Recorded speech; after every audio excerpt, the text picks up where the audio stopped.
আজ আমরা জয় গোস্বামীর অস্ত্রের বিরুদ্ধে গান কবিতার কয়েকটা শর্ট প্রশ্ন নিয়ে আলোচনা করব।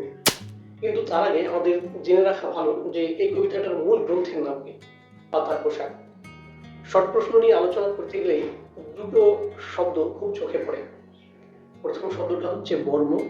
বর্ম শব্দের অর্থ কি? দেখো, তোমরা অনেকেই জেনে থাকবে যে বুলেট প্রুফ জ্যাকেট বলে একটা ব্যাপার আছে।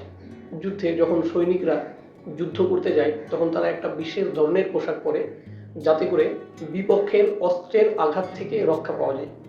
সেই বিশেষ বস্ত্রকেই বলা হয় বর্ম। আরেকটা শব্দ যেটা আমার খুব চোখে পড়ে, আদুর্গা।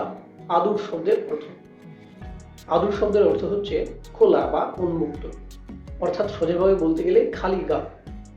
এই শব্দ দুটোর অর্থ তোমাদের একটু মনে রাখতে হবে, এখান থেকে প্রশ্ন হতে পারে যে ঋষি বালকের মাথায় কোন পাখির পালক গোজা ছিল।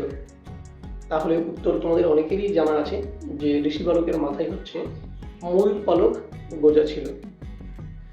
আর একটা শেষ লাইনে প্রশ্ন আছে যেটা এসএকিউ প্রশ্ন হতে পারে যে তোমায় নিয়ে বেড়াবে গান। গান তোমায় নিয়ে কোথায় বেড়াবে? তাহলে উত্তরটা এরকম হবে, নদীতে ও দেশ গায়ে। এই কটা শর্ট প্রশ্ন দেখলেই আমার দৃষ্টিভঙ্গিতে মোটামুটি হয়ে যাবে। চলো একটা বড় প্রশ্ন লেখার ট্রিক শেখাই তোমাদের।